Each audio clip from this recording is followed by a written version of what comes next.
Hey YouTube, how you doing? And welcome back to my YouTube channel. And today I am going to give a basic demonstration on how to use NATO and Zulu straps. So NATO and Zulus were actually made for the soldiers during the World War, and I think all of those you know British armed forces were given these NATO strap watches that time because of its ease of manufacturing and then redundancy it provides in protecting your watch. How it does that I will show you in the video. So these are the few NATO and Zulu straps that I own, and I regularly cycle these in my watch collection, and that is something that one should have in their collection. um, so let's go ahead. So this is one of the canvas Zulu. I got this from USA and this one is like 18 mm of width and costed somewhere around $10. And this is the Mayhofer made in Germany suede leather Zulu, and this costed somewhere around $15 or something like that. This is a Barton, really very smooth made and quite good leather and very lightweight and very snug fit. And this one is I don't know what is the country of make or anything, but I got this off a fellow collector. I don't know where he get it from. I just liked it and I said, okay, this one is mine. So I will demonstrate using this particular strap and this particular watch.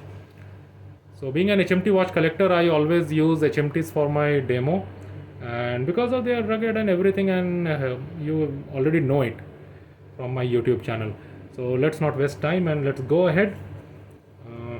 NATO Zulus all same except the hardwares.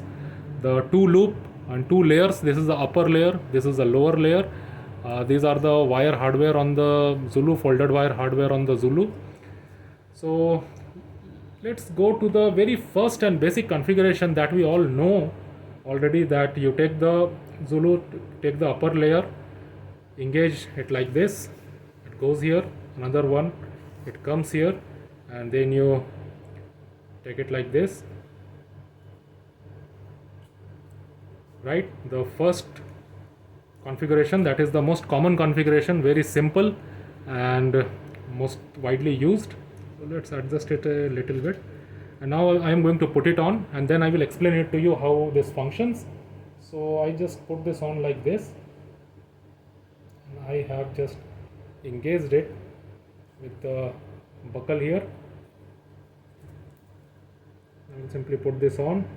I will just slightly tighten it, pass this extra piece from the wire loops here, and here it is. So you see that what has happened, that the extra piece has come quite far here. My wrist is only 7 inches thick, an average, or you can also say chicken wrist, I don't mind. So I will just fold the extra piece here. I will just fold the extra piece just like this. Just here I have folded the extra piece and it has gone like this. So this is how most of the people normally wear their NATO straps, correct? All the hardware's down side, and if you want to put it for some additional show here. So this is how soldiers would do, and this is how any not so caring person would do, just like that. But we watch collectors have a different kind of fever, and that is called wrist shot. No watch collector is out of the reach of the wrist shot virus. So let's go ahead, let's see what we can do, because if you take wrist shot like this part is really going to show. Some may like it, some may not like it, I don't know, OCDs. But I will take it off, and let's go to the second loop, second configuration. But before that, let me show what is the redundancy here. So if you have a quick release strap, there are two part, one attaches here and other attaches here with the lugs and the spring bar. So if one of the lug breaks, the watch falls down from your hand. But here, if one of the lug or spring bar breaks, the other one holds it, and that is what provides you redundancy. So these are these NATOs are very useful, or Zulus are very useful when you are going on a field trip, on a hike, or you are deployed at your country's border or something like that, and all those swimming, parasailing, whatever, and watches made for those, you can have this Zulu or NATO. So let me show you the second configuration, that how we can wear this. So I will take it off. What I will do now earlier I have kept the watch head like this, and now I will just turn it totally opposite. So why I am doing this, you will come to know soon. I've engaged it, and the same thing, same everything. Now the watch is upside down, and this is what we should do now. And we will again put the watch, try to put the watch if it is not torturing us again. So let's go ahead, take this, engage it. If I can engage this with one hand, or sometimes two hand is also needed, so please don't laugh at me. Now here it comes. I will adjust the watch. I will snug fit the watch on my wrist like this, and the extra material here. But what is the benefit here, that if we tuck in the extra material in the wired hardware or the wired loop here, what happens that it is now on the inside edge. It is not showing on the outside edge and ruining your wrist shot. And basically this part is however covered by, in average wrist shot, this part is not much seen, maybe in some wrist shot, but this is how it is.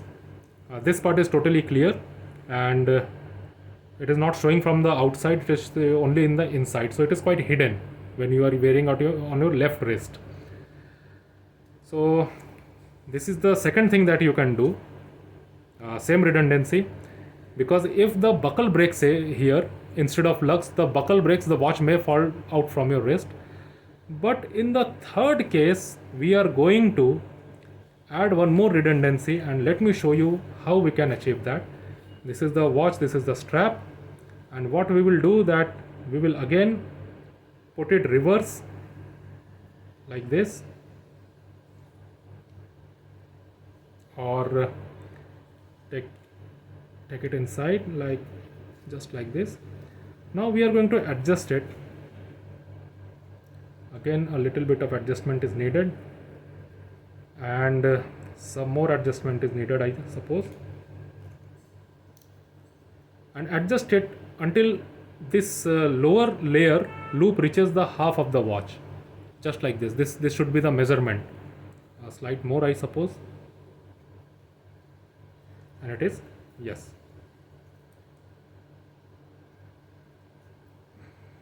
This is how it should be. Now what we will do, that this is the top of the watch, and I will just engage it. What I will do, that we are not engaging it in the second loop hardware, the strap part, the extra strap part here, this part. So what we will do, we will first put our wrist here, and then we will engage it. Earlier we engaged it without putting our wrists in the layer. So what we will do now, we will just adjust the watch and adjust the strap here till it is snug fit, and then we will try to put it through the loop here. It is just like this, and once you do it, once you tighten it, you will see one very pleasant thing, that no too much of extra strap that has been sticking out from here, because majority of length on the strap has been absorbed in looping of the strap here, and you get quite a uniform and quite a subtle or quite a uniform kind of feel of the NATO material here and on the other side of the watch as well.